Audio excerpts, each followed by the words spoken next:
Chapter 8 में आज हम लोग एक नया टॉपिक डी मॉर्गन्स थ्योरम पढ़ेंगे। डी मॉर्गन थ्योरम है क्या? तो अगर हम इस प्रमेय की बात करें तो ये जो थ्योरम है इसमें बूलियन एक्सप्रेशन को उनके इक्विवेलेंट फॉर्म्स में कन्वर्ट किया जाता है। क्या किया जाता है? उनके इक्विवेलेंट फॉर्म्स में कन्वर्ट करते हैं। ठीक, तो आइए हम बात करते हैं डी मॉर्गन प्रथम प्रमेय की बात करते हैं, डी मॉर्गन फर्स्ट थ्योरम की बात करते हैं। ठीक, जैसे इसमें देखिए, इसमें दिखाया गया है तार्किक व्यंजन a प्लस बी प्लस सी का तुल्यांक मान, यानी हम a प्लस बी प्लस सी का तुल्यांक मान देखेंगे। तो अगर हम a प्लस बी की बात करें तो पहले a इनपुट लिया, ठीक है, फिर b इनपुट लिया, फिर हमने c इनपुट लिया। अब तीनों को क्या है? प्लस करना है। तो a प्लस बी प्लस सी तीनों को प्लस करना है, तो प्लस करने के लिए हम कौन सा ऑपरेटर लगाते हैं? प्लस। यानी अगर हम और की बात करें, जो प्लस है तो और, यानी गेट जो बात है गेट और का गेट लगता है। तो ये तीन इनपुट लिया और का गेट लगाया। ये जो हमें आउटपुट मिला, अगर हमें इसका निगेशन लेना है, निगेशन लेता है तो हम क्या कर सकते हैं? यहां पर नॉट का गेट लगा सकते हैं। जब नॉट का गेट लगाएंगे तो ये जो इनपुट हमें प्राप्त, ये इनपुट हमने डाला था a plus B plus C, इसका जो हमें आउटपुट मिलेगा तो a plus B plus C not. ठीक है, अब आगे इसको देखते हैं। ठीक है, अब इसी चीज को हम उसके समतुल्य दूसरे तरह देखते हैं। तो हमने पहले किया a लिया, फिर b लिया, फिर c लिया, और तीनों में हमने नॉट गेट लगाया। ठीक, तो जब नॉट गेट लगाया, a इनपुट लिया, नॉट लगाया तो हमें a बार मिला, मतलब a निगेशन। b लिया, फिर b बार लगाया, b निगेशन, और c लिया तो c मिला। ठीक, अब तीनों को हमें क्या करना है? तीनों को हमें एंड गेट से जोड़ देना है। जब हम एंड गेट से तीनों को जोड़ देंगे तो हमें क्या मिलेगा? a bar dot b bar dot c बार। ठीक है, तो इस तरह से हमने देखा कि हमने एक उसके इक्विवेलेंट एक दूसरा जनरेट किया। ठीक, आगे हम देखते हैं logical expression a bar dot b bar dot c बार का तुल्यांक मान, यानी हमने जो एक्सप्रेशन लिया है a bar dot b bar dot c बार का तुल्यांक मान, इसके बारे में देखते हैं। तो डी मॉर्गन के जो प्रथम नियम है, फर्स्ट नियम के अनुसार, यदि किसी का योग सम, समझिएगा, डी मॉर्गन कहता है यदि किसी का सम यानी का पूरक, सम है, सम का पूरक, पूरक मतलब कॉम्प्लीमेंट, यानी योग में प्रयुक्त वेरिएबल के अलग अलग पूरक कॉम्प्लीमेंट के गुणनफल के बराबर होता है। बात समझिएगा, यानी जैसे वहां पे प्लस था, a प्लस बी प्लस सी था और निगेशन था, तो डी मॉर्गन का फर्स्ट लॉ कहता है, समझिएगा, डी मॉर्गन का फर्स्ट लॉ कहता है कि अगर किसी वेरिएबल का जो योग है, अगर हम उसके समतुल्य कुछ निकालना चाहते हैं तो पहले उसका निगेशन निकालेंगे। निगेशन मतलब उसका कॉम्प्लीमेंट, कॉम्प्लीमेंट मतलब उसका अपोजिट। तो जैसे a b c था, तो दोनों इनको तीनों का हमने अपोजिट निकाला, तो a का निकाला तो a बार, b का निकाला तो b बार, c का निकाला तो c बार। ठीक है, उसके बाद चूंकि वहां योग था, यहां पे क्या होगा? अलग अलग कॉम्प्लीमेंट निकालने के बाद उनको मल्टीप्लाई किया जाएगा। क्या किया जाएगा? उनको मल्टीप्लाई किया जाएगा। हम सभी लोग जानते थे मल्टीप्लाई के लिए हम कौन सा गेट लगाते हैं? एंड का गेट लगाते हैं। और प्लस के लिए कौन सा गेट लगाते हैं? और का गेट लगाते हैं। तो ये डी मॉर्गन का जो पहला लॉ है, फर्स्ट लॉ है, वो कहता है किसी भी संख्या, किसी भी वेरिएबल, डी मॉर्गन का कहता है कि किसी योग का पूरक, यानी कोई योग है a b प्लस सी, उसका पूरक यानी कॉम्प्लीमेंट सम में प्रयुक्त वेरिएबल, जो भी वेरिएबल प्रयुक्त हुआ है उसको अलग अलग हम मल्टीप्लाई करते हैं तो वो उसके बराबर होता है। जैसे यहां पे था a प्लस बी प्लस सी का कॉम्प्लीमेंट होगा a बार b बार और प्लस n बार। ठीक है, तो अगर हम अलग अलग भी लगा सकते हैं, ठीक है, हाँ, a plus B plus C bar plus n bar, तो यानी यहां पे हम अलग अलग करके भी समेशन कर सकते हैं।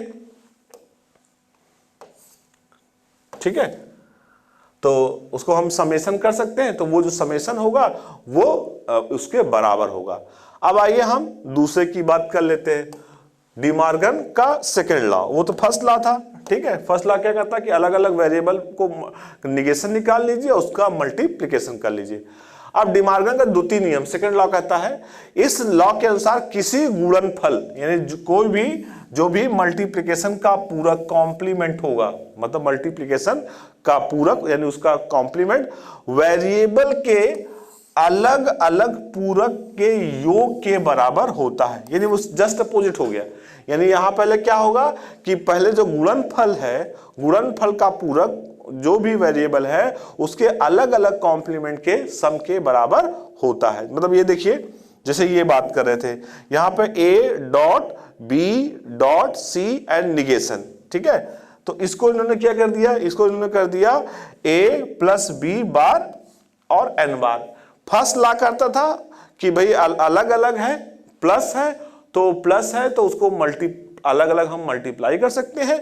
और इस यहां पे क्या करा, यहां पे करा कि अगर मल्टीप्लाई है तो अलग अलग वेरिएबल का निगेशन करके उनका योग कर सकते हैं। तो अगर इस समीकरण की बात करें तो इक्वेशन में नैंड गेट मतलब नॉट एंड, नैंड मतलब नॉट एंड द्वारा, अभी हम एक फिगर दिखाएंगे, उस फिगर में हम इसको नॉर गेट और नॉट गेट द्वारा प्रदर्शित किया गया है, उसको और अच्छी तरह से समझाएंगे, ठीक है। तो फिगर देखते हैं, फिगर देख के हम इस चीज को और अच्छी तरह से समझने की कोशिश करते हैं। ये देखिए, जैसे देखिए यहां पर तीन इनपुट वेरिएबल है ए बी एंड सी, ठीक है। तीनों को किस गेट से जोड़ा गया है, एंड गेट से। तो एंड गेट क्या करता है, मल्टीप्लाई करता है, बिल्कुल सही। तो ये आ जाएगा a dot B dot C. अब जब यहां पर निगेशन लग जाएगा, निगेशन मतलब नॉट गेट लग जाएगा, जब नॉट गेट लगा देंगे तब हमें क्या प्राप्त होगा, a dot B dot C का होल निगेशन, मतलब पूरे का रिवर्स की हम लोग बात करेंगे। अब हम लोग तार्किक ए डॉट बी सी का तुल्यांक मान देखते हैं। तो जैसे यहां पर हमने क्या लिया, ए बी सी, तो अब ए बी सी का हम क्या करेंगे, नॉट गेट लगा देंगे। तो नॉट लगाएंगे तो A not B not C not मिला, ठीक है। और जब हम इसे नॉट गेट से एंड गेट से जोड़ेंगे, तो जब एंड गेट से जोड़ेंगे तो हमें क्या मिलेगा, A bar dot B bar dot C bar, ठीक है। तो इस व्यंजन में हमने देखा कि ए बी सी का जो तुल्यांक था, अगर ए बी डॉट सी का होल का निगेशन की बात करें तो अलग अलग वेरिएबल का अलग अलग निगेशन होगा, मतलब नॉट होगा, और उनको जोड़ेंगे तो उसके बराबर आ जाएगा। ये डी मॉर्गन का द्वितीय लॉ है, द्वितीय लॉ, ठीक है। पहले लॉ में था कि मल्टीप्लिकेशन होगा, ठीक है, प्लस एडिशन होगा, उसका मल्टीप्लिकेशन हो जाएगा। और दूसरे में था कि अगर मल्टीप्लिकेशन का निगेशन है तो हम अलग अलग वेरिएबल का निगेशन निकाल के उनको ऐड करेंगे तो वो उसके तुल्यांक मतलब उसके बराबर माना जाएगा। ये डी मॉर्गन का द्वितीय लॉ है, ठीक। अब हम बात करते हैं कि डी मॉर्गन जो थे उनका प्रयोग करने की विधि क्या थी, method of using D Morgan's theorem. तो जो डी मॉर्गन थ्योरम के प्रयोग द्वारा तुल्यांक यानी तार्किक व्यंजन इक्विवेलेंट लॉजिकल एक्सप्रेशन को निम्न प्रकार से ज्ञात किया जा सकता है। उनके एक्सप्रेशन को इस तरह से हम ज्ञात कर सकते हैं। कैसे ज्ञात कर सकते हैं, पहले सभी वेरिएबल के आउटपुट के साथ पूरकता मत बदलना। आपने देखा ही है, ये सभी पहले हमने वेरिएबल ले लिए, तो क्या लिए और उनको फिर उनका कॉम्प्लीमेंट निकाला। कॉम्प्लीमेंट मतलब क्या, उनका निगेशन। भाई किसी का भी कॉम्प्लीमेंट क्या होता है, उसका निगेशन, उसका जस्ट अपोजिट उसका कॉम्प्लीमेशन होता है।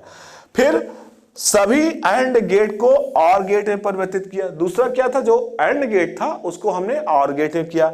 एंड मतलब मल्टीप्लिकेशन और मतलब एडिशन, तो जहां मल्टीप्लिकेशन था उसको और गेट में किया। तीसरा, सभी और गेट को एंड गेट में परिवर्तित किया, मतलब वहां पे था एंड को और में और यहां पे है और को एंड में परिवर्तित किया, ठीक। फिर समीकरण इक्वेशन के सभी पक्षों को पूरक कॉम्प्लीमेंट, पूरक मतलब जो भी सभी पक्ष है उनको पूरक यानी कॉम्प्लीमेंट किया, ठीक है।